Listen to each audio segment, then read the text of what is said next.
Can you hear me? Please, somebody say something. Hey, Mr. Brown, yes, we can hear you. Oh, Thank you. Okay, all right. Can you see me? Absolutely. So I'm good. Yes, sir. All right.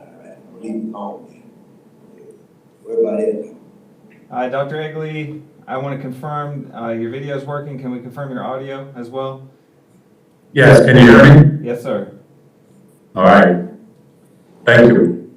So the live stream is working. We are currently live within YouTube Live and through our social media channels. So I will silent my mic and let you begin the meeting when you please.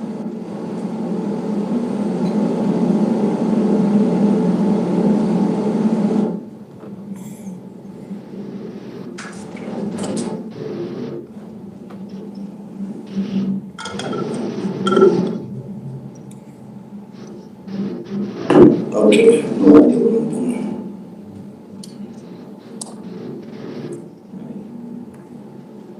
Okay. I have a hard time finding this. Hey, Mr. Brown, Yes, sir. I am receiving some feedback from your microphone. Oh, hold on. What about now? I still am. It's the only thing that we request is that you turn off your microphone unless you're speaking. Okay, turn the microphone on. All right. Thank you, sir.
Good evening, everyone. I want to call the meeting of the Hendry County School Board virtual meeting for April 21st, 2020 to order.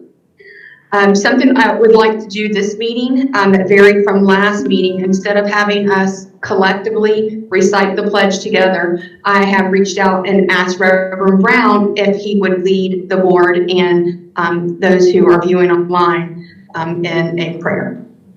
So I'd like to ask you to do that now, Reverend Brown.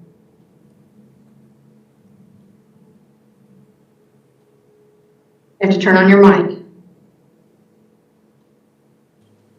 Can you hear me now? Yes, sir. Okay, let us pray. Turn, God, we thank you, God, we can come and discuss the business of Henry County. Please, sir, bless our efforts tonight. In Jesus' name, amen. Amen. Did you hear me? Yes, sir, that was perfect. Thank you. Okay, thank you. At this time, we can, I'll be willing to lead the pledge, and if we can just recite it together with the microphones off so it isn't too cumbersome. So I'll be willing to pledge allegiance to the flag of the United States of America and to the republic for which it stands, one nation, under God, indivisible, with liberty and justice for all. And with that, we're going to move forward to item C, a moment of silence. Mr. Coletti. Yes, Madam Chair, we need to observe a moment of silence in memory of Dorothy Poling, who was a bus driver in the LaBelle area from 1997 to 2004, and for Nona Timmons, who was a bus driver in the LaBelle area from 1997 until January of this year.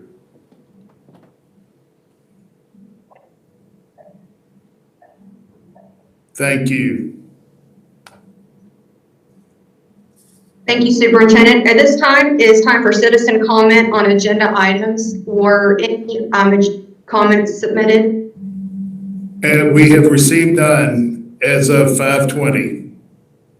Okay, thank you. So we will move forward to the consent agenda. Are there any items that any of my colleagues would like removed from the consent agenda and move to an action item? Hearing no calls for that, do I have a recommendation to approve consent agenda? Madam Chair, I recommend approval of the consent agenda. So Do I have a moved. motion? And a second? Second. Perfect. Do we have any discussion? All in favor? Aye. Any opposed? The motion passes unanimously. We're going to move down to number 4, action items. Bid Q20-003, food service and management. Is anybody wanting to speak to this?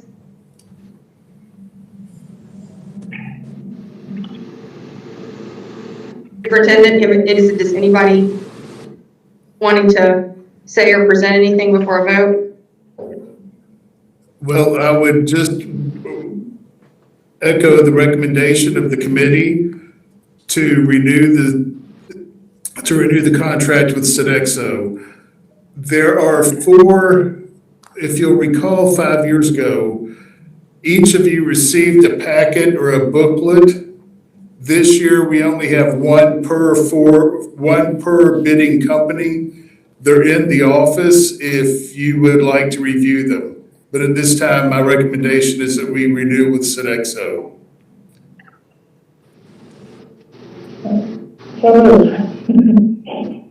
Second. Okay, we have a second. Do we have any discussion? I have a few comments on discussion. I am reading this summary and analysis that was presented to the board. I get back, a couple of things caught my eyes. The first one is a price discrepancy. Can you hear me? Am I being too rattled too many papers? The price discrepancy between Sodexo and the SLA. And over a course of 5 years, that adds up a discrepancy that would be paying $1.6 million for Sodexo. If, and when I'm reading this analysis, everything's, according to the narrative there, it's comparable.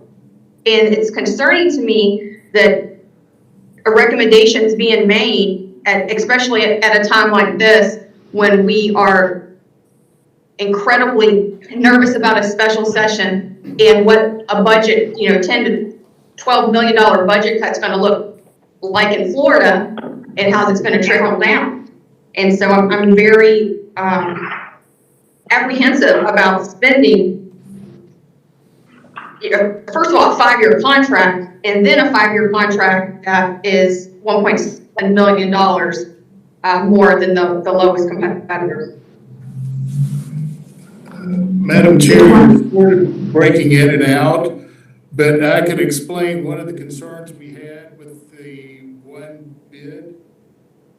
Those figures were based on the loss of 20 jobs.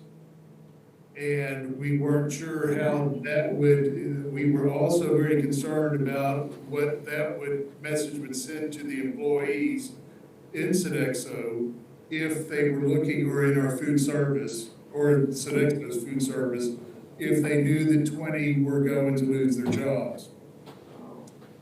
The other issue that we were worried, that I want to point out, is that food service is not funded through or ad valorem sales tax dollars. It is really funded through the Department of Agriculture. And this is an area that we're not necessarily concerned with a loss, and if there is a loss, then it's up to the company to absorb that. The other issue is that we had no major issues or problems during the past 5 years with Sodexo. So based on that, my recommendation is to go with the committee to recommend approval of Sodexo. Sodexo did up the amount that it was guaranteeing us by about $300,000 a year. The other, by more than $300,000 a year.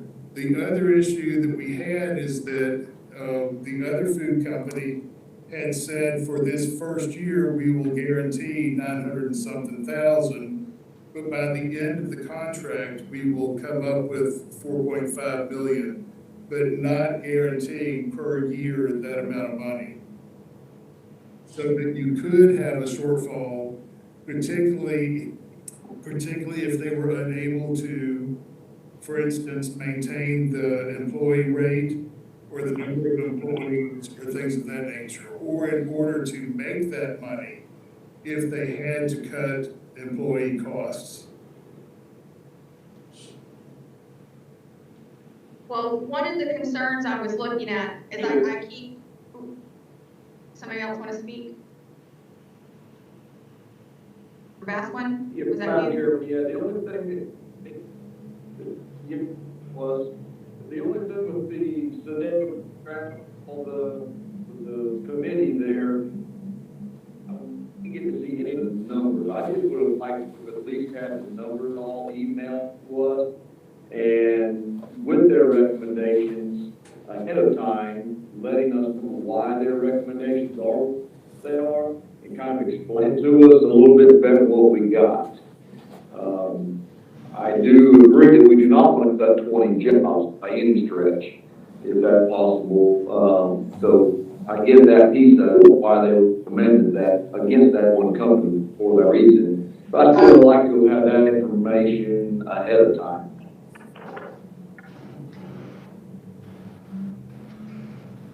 You know, based on every year when Sodexo or presents to us, I keep their presentations. And I went over last year, we haven't had any numbers for this year. And last year, the trajectory was showing a decrease in refundable lunches, an increase in a la carte, and a decrease in teacher participation. And when you see, to me, when you see an increase in a la carte, which you're having to bring extra money to school to pay for, or you're seeing an increase or a decrease in teacher participation, that's indicating to me if you can't give away free food, there might be some issues. And even in their own, admitting in their own presentation that they weren't getting really great feedback on their service or their what they were serving. And I just hate to see, continue. We haven't gotten any quantitative information from them as far as, what they serve, what these categories look like for this past school year. And I'd be very interested to see what the children who are eating it and their families, their feedback on it. And to echo what Mr. Vasquez said was in that presentation, we voted favorably, but they didn't tell me who voted for what. And to me, principals who are seeing what these kids are eating, they're where the rubber meets the road on their opinions on that weigh a little more with me than, maybe somebody in the office. And so, those are just my thoughts on Sodexo. Did you all want me to, this is Anne Marie, did you want me to address any of that since I was part of the committee? Is there anything I can answer? Yes, Ms. Riccardi, how did the committee members vote? Okay. Mr. Vasquez, you are correct. I should have distributed the evaluation forms. You don't see my face, is that okay? Is that okay if I talk without camera, or do you want video camera too? I'm okay with that. Thank you. All right, thank you. It doesn't matter, but the committee met the first time, and at that first meeting, we did a evaluation as a group with the 40 points based on the fixed meal charge, 15 points based on the menus, 10 points based on marketing, 20 points based on experience, 5 points based on service-related experience, 5 points on food, and 5 points on references, and 5 points just because you attended the pre-proposal conference. At that particular ranking, and everyone did it separately, but it was Sodexo was number 1 by Mr. Sanchez. Sodexo was number 1 by Ms. Perez. Sodexo was number 1 for me. Sodexo was number 1 for Mrs. Willis, and Sodexo was number 1 for Principal Talano. So, and I do have a summary of that, and I'd be happy to share that with you separately. After that meeting, we took the number 1 and number 2. It was a unanimous number 1 and number 2 for Sodexo number 1, SLA number 2. We took those and we let them in. We let them make a presentation to us to see whether or not that would change our the rankings overall. And it caused about 3 more meetings of discussions. It was a very complicated, as Mr. Paletti said, it became challenging because Sodexo was very good, and as Mrs. Busen stated, the price was a concern, and we challenged ourselves, well, yes, but Sodexo also has the guaranteed savings, and the hours was what, the hours of operations or the hours of staffing was extremely important. It was about a 20% difference, as Mr. Paletti said, between Sodexo and SLA, with Sodexo having more people there. The teachers, the principals indicated that was extremely important. And overall, I'm trying to remember what the other thing was.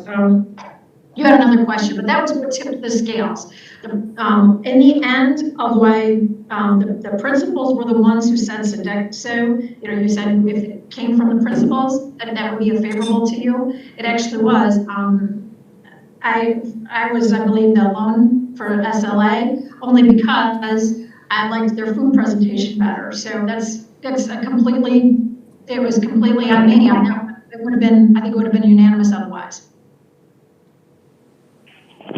So am I correct that when the original recommendation from the committee was unanimous for Sodexo? Yes, that is correct. And so when I do my reports, when I do my meeting recap, I'm going to say, name the people on the committee and say that they said this was our best choice for students. Absolutely. Okay. Absolutely. I do have, and I've got this on there. If I would, well, you know what? I think I can. Let me do this.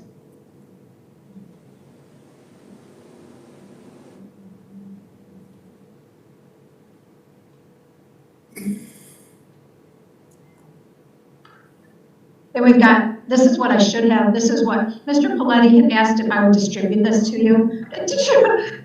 Don't look that bad. These are the actual proposal evaluation forms, and this is the summary. Why would that not be distributed as supporting, because I'm always have something to say about supporting documentation. So why would you submit that with this summary? Because this was not the final evaluation. You are correct. I should have. There should have been an entire packet. I did not realize how this was going to be presented to the board. I gave a letter to Mr. Paletti. He put it, and I'm sorry, but I didn't realize that was going to be the extent of the packet. But normally, because we had a meeting after that, which didn't change the final result, but that made to me, because it was a vote as opposed to this 4-part or this 5-part voting. I think related. Oh yes. But it's signed, dated. Everybody signs, dated. Come back on March 11th. I go back off camera now. That's really close. Okay, I've shared my 2 cents. I guess at this time, we're gonna take a vote. Madam, Yes, sir. Yes, Mr. Vasquez. I'm sorry, I want to, I did have something I wanted to ask about in the financial report. I do apologize, I don't know what. We're not It's in on my that, mind. right? Can we wrap up the vote on the action item and then we'll discuss the financial report as part of board member business? Absolutely. All right, so on the action item, the bid for food service and management with Sodexo, do we have a recommendation from the superintendent? Yes, I recommend that we approve the recommendation from the committee. I So, apologize, I'm being redundant. We've already gotten to the discussion, so really all we have to do is vote now, I'm sorry. All in favor? Aye. Any opposed? Okay, motion passes unanimously.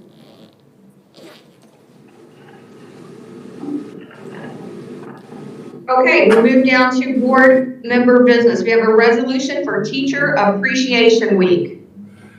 Madam Chair, particularly in light of how we have been operating for the past 4 weeks, it is more important than ever that we get this out and distribute it to our teachers to let them know how deeply appreciative we are of the work they're doing for our students in what are less than optimal circumstances.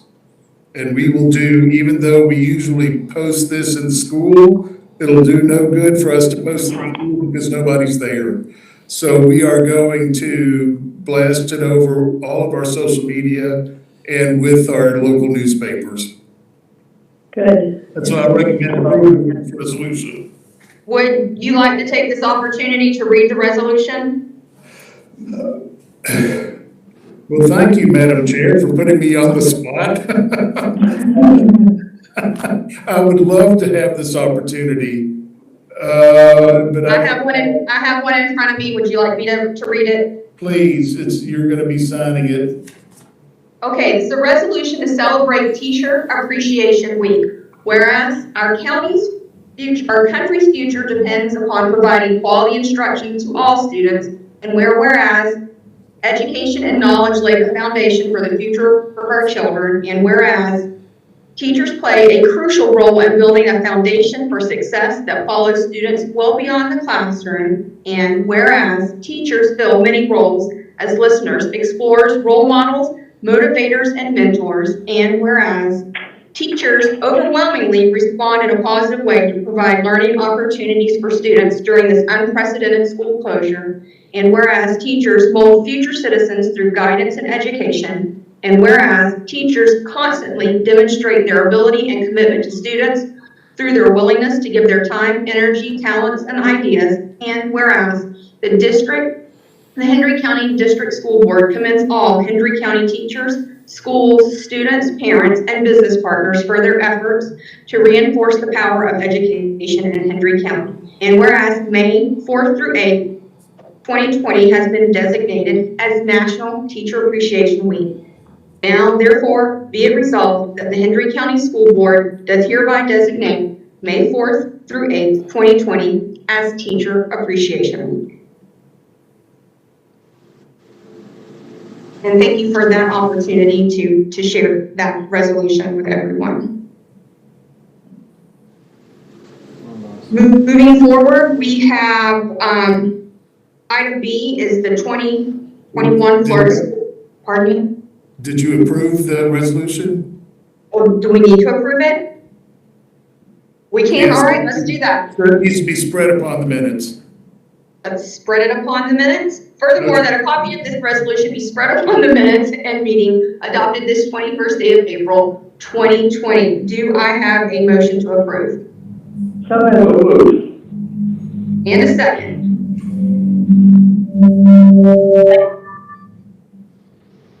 Second. Any discussion? Second. All in favor? Aye. Any opposed? The motion declaring May 4th through 8th, 2020 Teacher Appreciation Week in Hendry County was unanimously approved. Okay, and now going forward, discussion on our 2021 Florida School Board Association dues. Madam Chair, I recommend that you pay your dues for your Florida School Association. All right, we have a recommendation. Do we have a motion? So, pay your bill. Do we have a second? Second. All in favor? Aye. Any opposed? Right, passes unanimously. Mr. Basquin, you mentioned earlier that you wanted to comment on the financial report. Yes, ma'am. I was just kind of curious, what have we done different with our instructional staff training from last year? We've increased 113% on the cost. Can anybody enlighten me on that? What page are we on? That was page 4 on the financial report. It says it's a function 6400. Just kind of curious what we've done different with the instructional staff training that we haven't been doing in the past. Or what the difference would be, why we have a 113% increase. I will run a report and get it to you. Compare this year to last year, if you'd like. Okay, well, I'm just kind of, I mean, is there anybody that can tell me, are we sending more people for more training? Are we, what do we? What goes into 6? Mr. Baskin, we're going to have to look into that. There have been areas that we have increased training, but we need to get more specific, and I don't have those specifics with you. But I'm making a note right now. Okay, I appreciate that very much. Yeah, I'm just kind of concerned. I mean, hey, more training for the staff, the better we can educate our kids. I'm just kind of curious of what we've done different for that kind of an increase. Understood.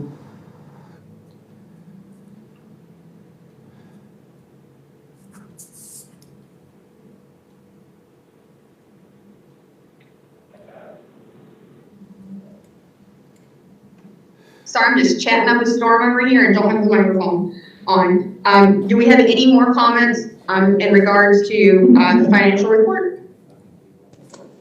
All right, Ken, I guess it's time for board member business.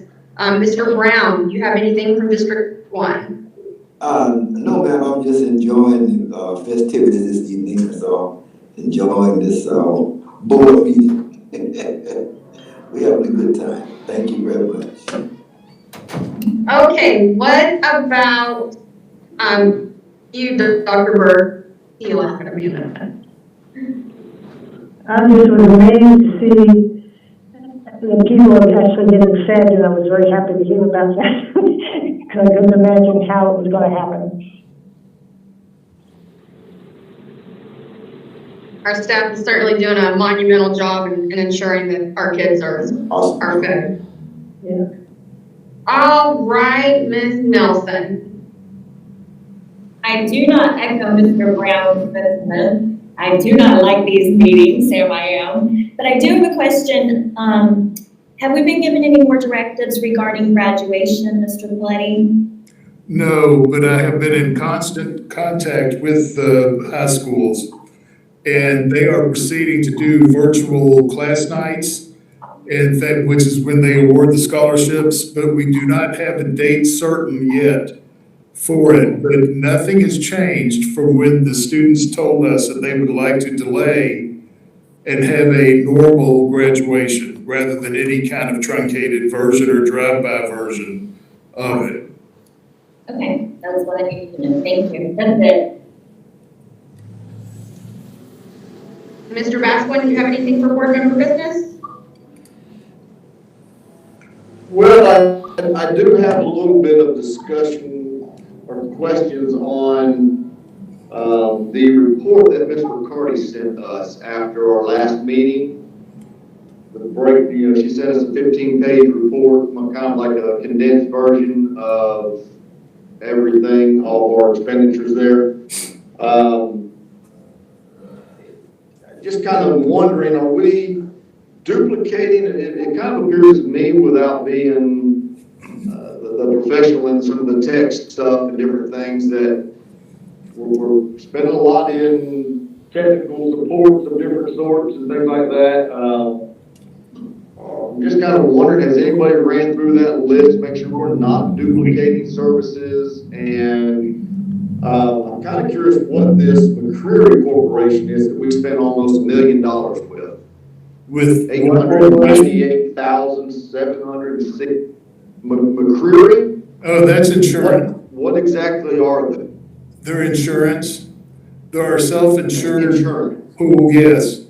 And they deal with like property insurance and some of the things that we have to pay for incidentals of a student injured on campus or something of that nature. They're one of our insurance companies.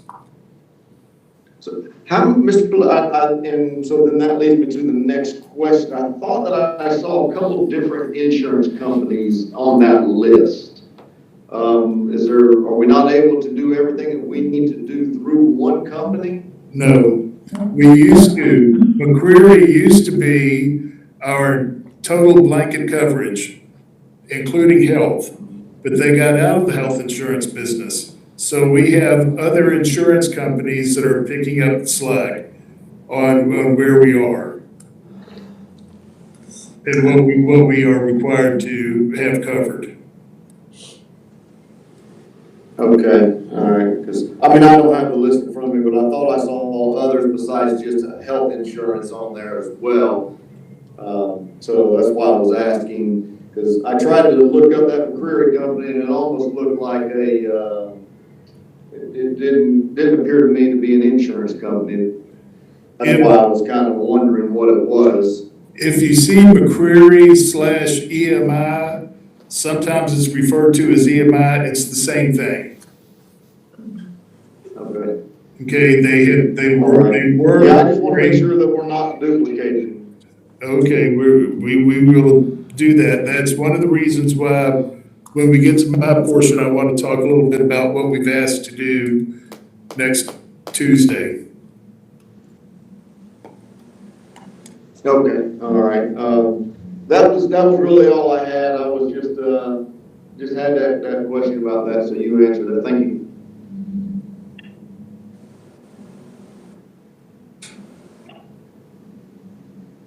I have a few questions, I know we've been operating distance learning from a kind of like a temporary platform, and Governor DeSantis's announcement on Saturday night transitioned us into more of a semi-permanent platform. And I was wondering, in regards to our district's distance learning plan, if we're expecting that to evolve, or we are going to stick with where we're at. We are expecting it to evolve. We don't see any major changes until we're going to try to get through the end of the year operating the way that we have been operating. I have a district leadership team meeting and a principals meeting tomorrow where I'll get further into some of the weeds in this whole process, particularly grading, delivery of instruction, student response, and things of that nature.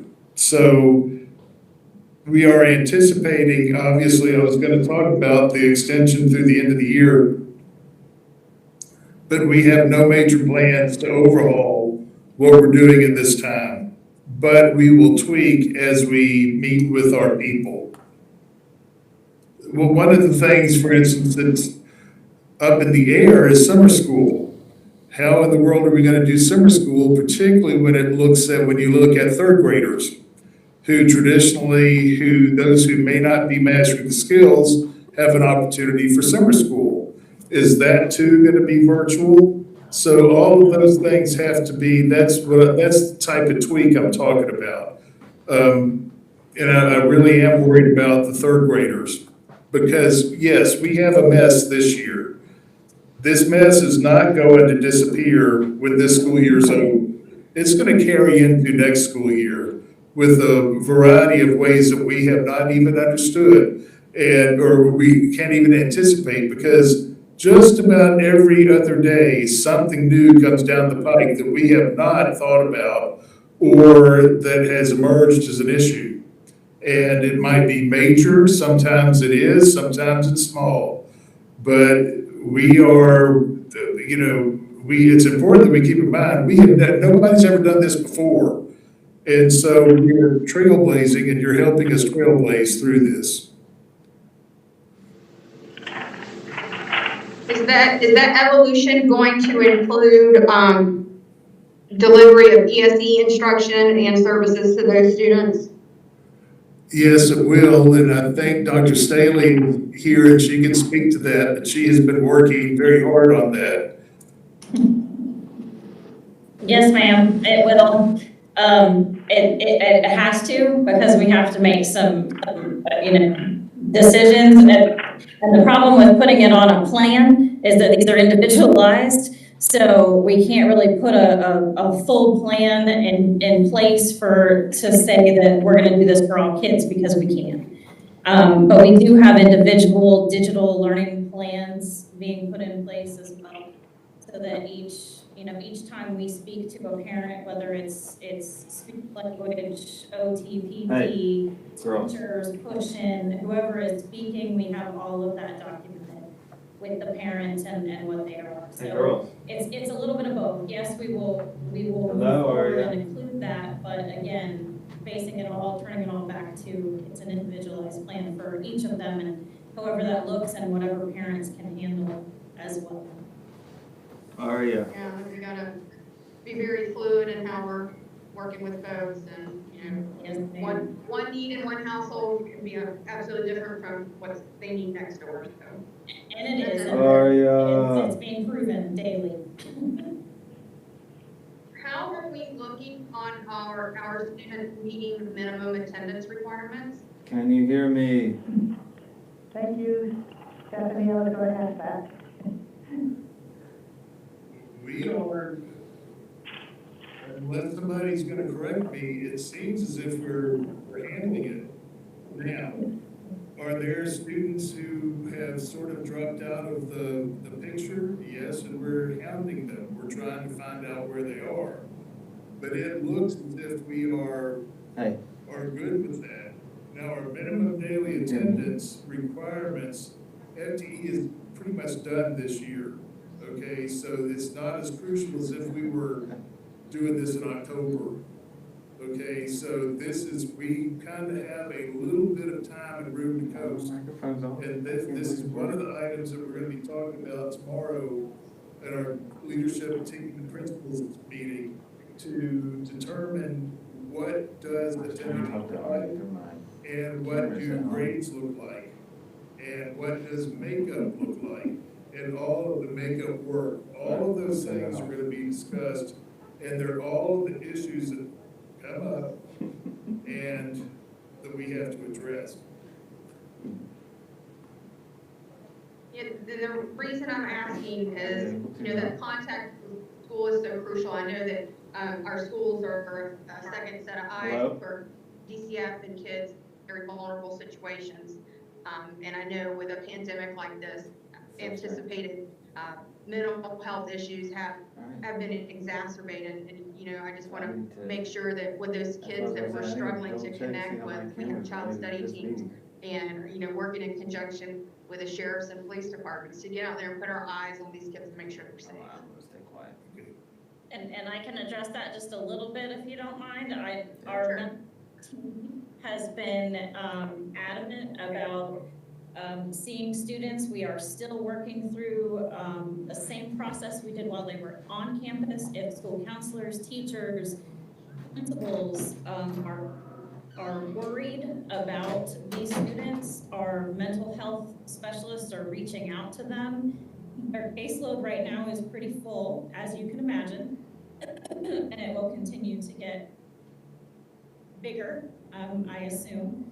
Excuse me. And our truancy officers have kind of kicked in as well, not necessarily for the punitive, but as an extra set of eyes and as an extra set of people who are pounding on doors as necessary. With CDC guidelines, obviously, we're not wanting them to go into houses, but we are utilizing every single person that we have to get to the kids that we are having a hard time reaching. So, because that is the biggest worry. We don't want to lose any child. So we're pounding pavement, pounding on doors. I'm reaching out to principals for lists of students that they cannot get a hold of. Even if they haven't, if they participated last week, but they saw nothing this week, we'll let us reach out as well. So we are making every effort. Thank you so much for your efforts and in that area and ensuring those kids have eyes on them. Just one of the things I keep hearing, and I don't know if Mr. Bassford's hearing the same thing out of his district, because he has some of what I call the ultra rural areas too. But I'm getting a lot of feedback from the Montura, Pioneer, Ladega area about even the hot spots that we're providing not working, and they have internet connectivity issues there, and I don't know if there's any way. If there's anything we can do to improve that situation out there, if it is, wiring up. I've seen, buses be used as hot spots, if the bigger hot spot we're doing now isn't meeting the need. I mean, I've seen a lot of creative things that have been done there, and I don't know if that's something we can do, or we are working on that, and I'm working with a group of people from Montura now to collect data on exactly who is with and who is without. But we face that daily because there is no service in that area. Even with our Montura Learning Center, we have a horrible time keeping connections and making sure that it's extremely slow. And our learning center is not necessarily in an outlying area of Montura, but we are facing that every single day. We have talked to Mr. McCarthy at some point about doing the buses. I think that's definitely something we need to look at. We might have been caught with our, we not being able to anticipate what we're doing. We probably now can look back and say we could have been better prepared had we done this. But, no student is doing without work. They might have a paper pencil assignment, but nobody is being zoned out. Right now, I'm having the principals, particularly from the Clewiston area, give me the data on the hotspots. Now remember, hotspots really only go to high school students at this point, okay? And how many Chromebooks have been sent out, and the paper pencil, and it's not just Montura. We're looking at the city of Clewiston, we're looking at Hookers Point, and we're looking at Harlem, in addition to Pioneer and Ladega and Montura and Flagpole. So we're doing a count throughout the eastern end of our county. Not that we don't have problems in LaBelle in the western end, we do. At the end of the Case and Evans Road and some of the longer roads in Felda, we do have issues. But there are huge pockets when people move into these areas, and they've chosen to live there, and that's great, that's fine. But it's going to be a challenge for us. I don't think the schools should necessarily be the ones responsible for getting the wiring in that area, because this is just something that has happened. But working through CenturyLink and others, maybe in a long-range plan, we could work toward getting this done. I just want to make sure we're coming up to the table and advocating with CenturyLink or with, advocating partnerships with the county or whatever. But I know that that's important to that community. I think that parents are making the decisions on where they live and without anticipating where they would be so reliant on the internet connectivity now. So, I wanted to make sure we don't take our eye off the ball on that. Nor did we anticipate that they would need this. When I don't think anybody could anticipate. knew what we were going to be facing. So, I'm just, on behalf of those communities that are struggling with the connectivity, I definitely hope that, as a district, that if we can't fix their problems, we can at least help them advocate for an improved situation. Is there anything else as far as board member business to wrap back around? Yes, Madam Chairman. I did have. Yes, Mr. Rasmussen. I had one other thing, I apologize, I forgot. And maybe Mr. Paletti or Mr. Cardy may be able to shed some light on it. I'm hearing that our FRS contributions statewide are going to be going up. Are you hearing any of that? Oh, yeah, they are. They are, and we do not have any idea yet. We're trying to get that. What is that? On our Oh, insurance. I might be able to.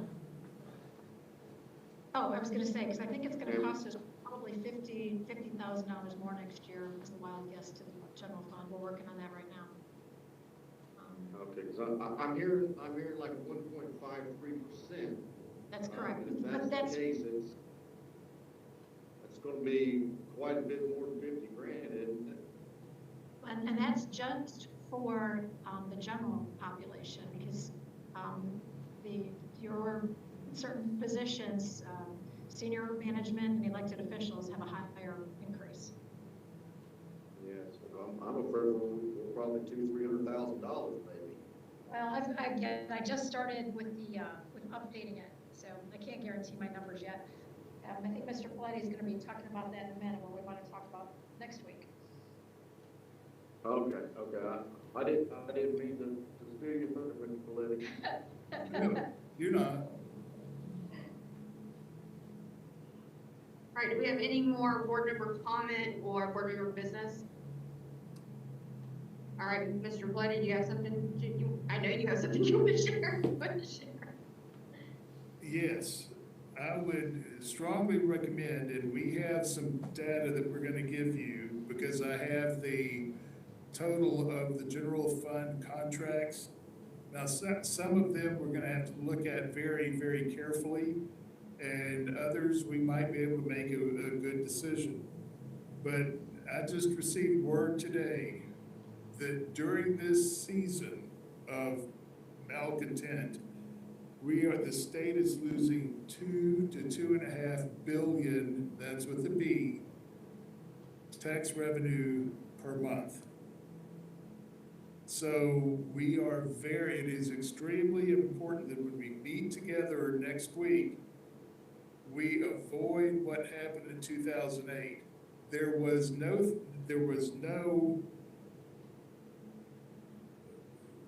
3% holdback in revenue in 2008, and then in December, well into the district's financial year, the state did a major revenue cut. We do not need to be caught that way. So we are going to have numbers that reflect the salary issue that I'm talking about, the fact that we are not going to add employees. I did a run on allocations just today. It appears that we can set pat with the number of teachers we have. There may be a movement from one school to another, but the total number of students looks like it's going to be steady. We cannot add anything. I would not recommend that we add anything or anybody anywhere at this time. We will have our first revenue estimate from the state May 1st. Ms. Riccardi is on top of that. There are some grants that are out there coming down. One is very restrictive. It's like a 170 million grant coming to the state that we perhaps could use that to pay for summer school if we have to. Then there's another bigger part of the federal dollars that might be coming through the title program that is looser. But I don't have any final numbers on that to spread before the board on these issues. But just bear in mind, Disney World is still not open. There has been talk that Disney World, and I don't know this for sure, is not planning to open until October 1st. That means our summer tax dollars are gone. And it is crucial to the state that we depend heavily on tourism. And when tax dollars are not being spent in places like Disney, that impacts us here because we share in the state funding. So I hope that we can all get together again Tuesday and we will start rolling out some numbers for you in advance of the May 1st estimate that we're getting. And with that, that's all. I do want to say that a word came up, and I want to assure everybody that the word punitive has not been in our vocabulary at all regarding students and teachers during this whole issue. We are not in the game of playing gotcha. We are going to be very, very gracious and kind as we proceed through this. And particularly when we look at, well, third grade issues, if we cannot collect the data for MTSS, what in the world are we going to do? And that leads us to identify the needs of certain students. And that is crucial. So we're not going to play gotcha when we cannot collect data for students, particularly when they've lost effectively a third of their school year. And we cannot replicate exactly what's going on during the school day, but it would be very hard for me to look at parents and say, your child did not have benefit of 30% of their instruction time, for us then say, and now therefore we're going to hammer you. All right, particularly if we don't have an adequate summer school program that in the past few years has been geared toward, the past several years, toward helping those third graders who may have fallen behind catch up. So yeah, I'm done. I'm off my soapbox. Mr. Spillier, are you saying there's going to be no summer school? I'm saying that we don't know what it's going to look like. Okay. We know when we've scheduled it, but we don't know what it's going to look like at all. And is it going to be virtual? Can we, if we still have the social distancing in place, how in the world are we going to handle elementary students and keep them the distance from each other? It's not going to happen. So hopefully some things will change so that we can operate normally, but I don't have any answers right now. So many problems could be solved if I had a crystal ball that told me when and how things were going to change, and it just isn't there. One more question. If things were good, when would summer school be starting? That, Dr. Mundy, are you still with us? I don't have that firmly implanted in my head, but the board did approve those dates. Yes, I'm sorry, can you hear me? It would have started June 1st. Okay. But it may not, right? Is that what you're saying? Well, actually, we've been giving guidance from the state on a virtual migrant summer school and a virtual ESC extended year summer school. The only thing I haven't been given guidance on yet is the third grade summer school. Okay. All right. So Thank you for your effort. if we do for 2 groups and not the third. So those are just the issues that we're having to contend with.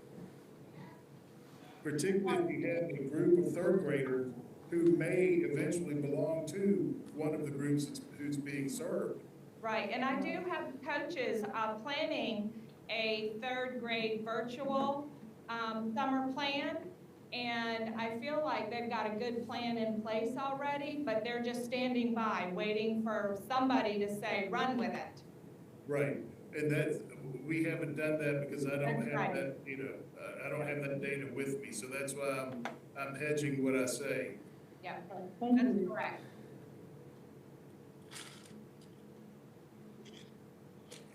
All right, do we have anything from any other board members or Mr. Bloody? No, I can't wait to get to normal. I've Amen. been this meeting with all of you. Yes, this is certainly a learning curve, and I do appreciate the in-person meetings as well. Need my human. Sure. But I just want to thank everybody for all that they're doing, all of our instructional staff and paras that, I've been out cruising the food distribution places, and you just see people pulling together and meet the needs no matter what those needs are for our students is inspiring, and it is appreciated. And I just want to thank everyone who has a part in that. And God bless you for that. So if we do not have any further comment, this meeting of the Hendry County School Board is adjourned. Thank you. Thank you. Y'all have a great evening. You too. Bye.